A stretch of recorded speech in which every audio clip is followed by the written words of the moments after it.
Ngasigi video sidi akoigi laiba Purnima ko laiba Purnima hara gadi handaki July gi se ko ado Purnima gi mal leire ado manifestation se kai to boya ba ko dum bai matang da sune ko video se khatang hai tar ko hangai to bo su manarap su oini khara add on su tawsan ge ko hadi ke kai no khoina to boya ba su mam se ko ado Guru Purnima hara gadi guru hara gadi ai gi mentor natraga ai mathak thongba ai gi parents bo oigera ai gi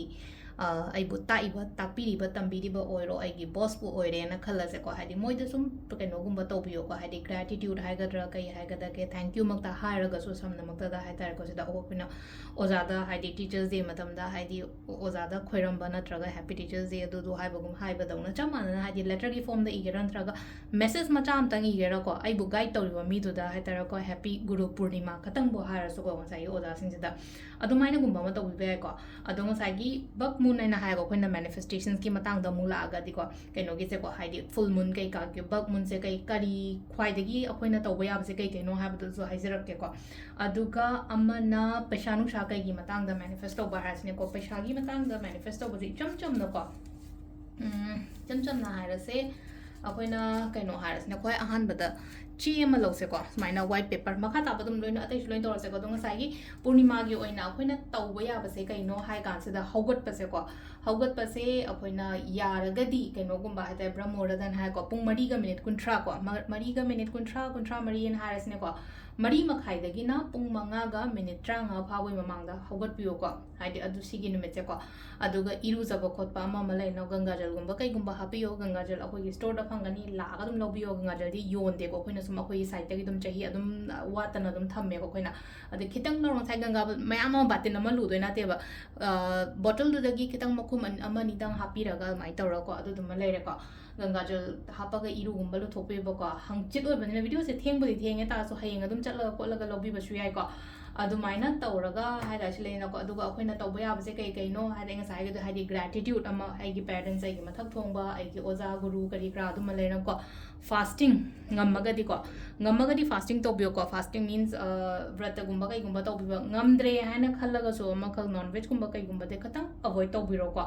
ado se se ma lere ko aduga mingonda kaino gumba to bibase mingonda hairaga di mi gi damakta haidi charity dana na has angamba katang mi mateng gumba kai gumba to biro ko adu duma lere ko adu nga sain hogalo di hare ko brahmura che murachi da hogalo na hari mani makhai dena manga ga minute kaino si mamung ko mamang da olaga ko haidi aigi kaino se haidi mamang da olaga ngatang meditations gumba kai gumba to biyo ko haidi numit ka thokpa jaga oitaraga di dum mathak ta phamaga ni khangde aigi sumang da ni khangde ko ngatang hai tar ayuk angan bai che ko sida meditate gumba kai gumba adu maina su to biro ko adu si mayam sima leire ko aduga aina hamanga sai chi ma aina si paija gi je khoina paisa gumba kai gumba leina ko aina ningba paisa an has ne ko chahi se loidringai se da chahi loidringai da means hazik se keno oire ko July oire ko adu paisa masing am I se base da ina ko haidi green color igera blue igera ka shobodi kai te ko ubi ko se ko adum khatang adum phajana yeng biro ko ball pen je ma chin ku pani na keno bode tawani ko ira se base da paisa masing se khara hairas ne ko se da mari manga taru ko 10 lakhs hane ira se ko hadil keno to godoriba lakadoriba keno se da ko 10 lakhs oiro aina ngamgada ba amount kana haira se ne ko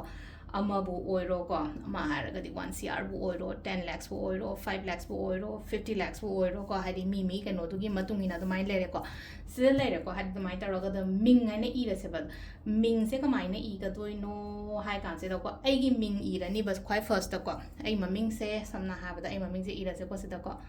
anglem Athoibi ko khoi me te devi hapane full name che khoi gi bank te leba maming du idoni ko hadi khoi full maming ko aduga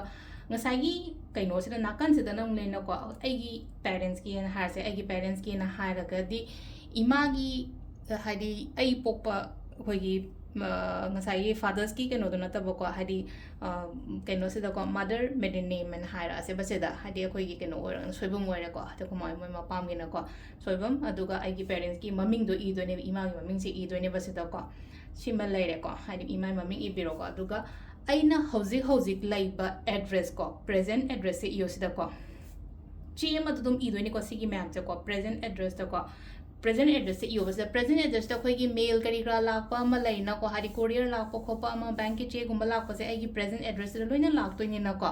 ado si gi leire ko ado account number e se ba active oiba account number ai bank account number leite na har ko te ko comment ko haji matam da kai do bank account roi do no ko ado bank account actual bank account work to ko ado duma irani ko ado ga bank ma ming ira se ba san ha da bank ke account number silen ko Access, HDFC, IndusInd, Karikra, Labor, Mam, Sahadia, Access Bank, and E. was the Access Bank active urban in a co.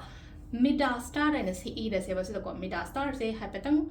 can Google the Bureau, and see the Equity Udabashueko. Midasco, Midas Haragati, MIDAS, Starco, Stars Midas, Starsco. As my distinct Akanda Quina Midastar says Hinico is a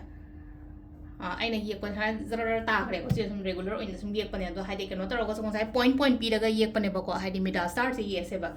next ha ko jibu ko simalai re aduka prosperity ki symbol ama levels minus h yang ko h is minus haide h ki symbol as mana ko thara ga minus ani katang ching ba ko slide side ma da ko number ama ga haizer ke ko 520741 ko 808 similar ko aduga number amaga e se basida healing code ni ko hai tare ko healing code hara so are angel number so hara so ko 52074808 similar ko aduga amana 318 ko 318 612 518 714 ko similar ko sigi paper se ko aina hapetang di rough oina keno tawre ko ado ishana de actual phajana nana ibio ko hadi पैसा से फंगनिंग वो इबने ना हादी खुद का फजना नान ना को आई खुद याम फजबदी ओइदर थुपचल लगा सिगी पोचे चे से आई की फोन मनिंग दम याउजर लेछनो बा अद आई फोन कवर याउदे न म हंग पसे ते यार को आई ग दुम हादी ऑल द टाइम लोइना रगा लेबदो अदुना हादी फोन गुम्बा टॉयलेट ता पुसन बगी हैबिट का लेरगा दि को फोन मनिंग दि हापी रनु को तारगा दि हादी टॉयलेट ता फोन पुसन बजे को आइदि आई इसामो सु पुसन दे अदुना पुसन हेंगदे को सम हादी एवरीथिंग लोइना म हाय तार हाजि कान तौरी मैम जे फोन देंग आतनी ना हादी ट्रांजैक्शंस तगी करी दे पैसा चबुन पुसन लगा हा कोई टॉयलेट दि फम दे दना को अदुना टॉयलेट कइगा पुग्याम पुसन गनबो ओइ तारगा दि आइगी सिगी चे से फोन कवर दा हाप कनो अदुगा हापगा सु लेना को आइना हाइजे टॉयलेट कुंबदा कइगुंबा दा फोन पुसन गनो को अदुदुमा लेरे को ना ट्रगना हादी सिगी पेपर से आइगी वॉलेट ता कइदा यावरगा दुम लेसनो को अदुगा हादी कनो तवो सिलेना को मैनिफेस्ट तवो शाय थंदा आइगी हंदक जे हिलान रिंगे से दा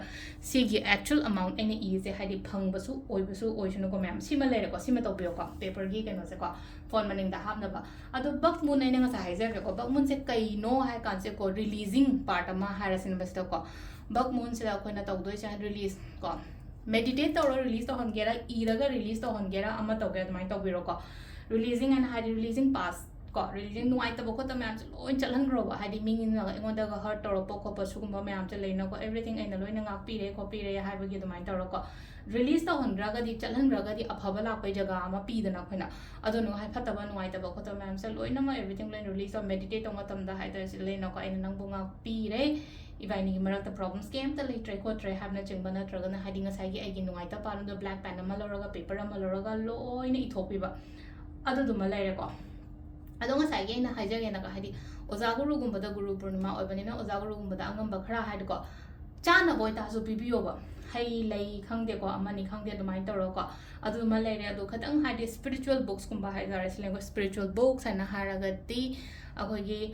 लेरंबसु है को अदुम गीता गुंबा कइगुंबा लेरंबसु है हनुमान चालीसा की बुक गुंबा कइगुंबसु लेबसु है को हाइडी अदु नत्रगा सुम आइना बिलीव तौरिबा बुक तो अदु दोइना फजना पापियोबा अदो अमता लेत्रे ना खल्ला से खुद स्मार्टफोन पाइरी फोन दगी दुम ई बुक गुंबा कइगुंबा अदमाइना डाउनलोड तौरगा हाइडी सिनु मिचे ngaतंग पापियो को अदु दुमा लेरे को अदो सी मंगाय है तर खैना कइनो नु मिचे यारिंगे हाइडी इसा से पॉजिटिव ओइना लइयो अदुगा अगेन कइ तौगदगे हाइ कांसेदा हाइडी अफब थॉट्स कुंबा कइगुंबा खनबदो यामना अफब वाखन कुंबा कइनो सावबो को यारिंगे फादरगा लेबियो को अदो असेंबगी दिंग साइब कइनो से को अखोगी पूर्णिमा से 28 and 29 हाइदा 29 गी कइनो फावो लेरि को 20 कइनो गी 29 गी पुंग निपान गा मिनिट मंगा फावो ओइ को असेंबगी दे अदुना हाइडी ट्यूसडे नुमित की तरुका मिनिट 15 दगी ना नुंगा वरम के को अदुगा नेक्स्ट डे की निपान गा मिनिट कइनो मंगा फावो नि को वेडनेसडे गे 29 ꯑꯗꯨꯅ ꯁꯤ ꯃꯔꯛꯁꯤꯗ ꯂꯩꯌꯥꯛꯄ ꯅꯨꯃꯤꯠꯇ ꯇꯧꯒꯦꯔꯥ ꯅꯠꯇ꯭ꯔꯒ ꯍꯥꯏꯗꯤ ꯌꯨꯝꯖꯀꯩꯁ ꯂꯩꯌꯥꯛꯄ ꯅꯪꯍꯧꯗ꯭ꯔꯦꯅ ꯈꯜꯂꯁꯦ ꯌꯨꯝꯖꯀꯩꯁ ꯅꯨꯃꯤꯠꯇ ꯇꯧꯕꯤꯕ ꯌꯥꯏꯀꯣ ꯚꯤꯗꯤꯑꯣꯁꯦ ꯊꯦꯡꯉꯦꯀꯣ ꯑꯗꯨꯒ ꯉꯁꯥꯏ ꯑꯩꯅ ꯍꯥꯏꯗꯣ ꯔꯤꯂꯤꯖꯤꯡ ꯄꯥꯁ ꯑꯃ ꯂꯩꯔꯦꯀꯣ ꯄ꯭ꯔꯣꯇꯦꯛꯁꯟꯒꯤ ꯑꯣꯏꯅ ꯌꯥꯝ ꯐꯩꯀꯣ ꯍꯥꯏꯗꯤ ꯉꯁꯥꯏꯒꯤ ꯕꯛꯃꯨꯟꯁꯦꯀꯣ ꯕ꯭ꯂꯦꯛ ꯇꯨꯔꯃꯨꯂꯤꯟꯒꯨꯝꯕ ꯀꯩꯒꯨꯝꯕ ꯂꯩꯔꯒꯗꯤ ꯁꯤꯕꯤꯌꯣ ꯑꯗꯨꯝ ꯉꯁꯤꯒꯤ ꯅꯨꯃꯤꯠꯁꯦ ꯁꯤꯗ ꯂꯩꯅꯀꯣ crystal black tourmaline gumba tiger eye gumba kai gumba sugumba mayam se ko ado sida leire koi gi handak tawgadaba kaino gi ko lakadoriba full moon ko hadi guru purnima numit ki angamba tawbiro ko mayam atai lai gi tin gi ngamdraga so manifestations jum soi tawbiro ko thank you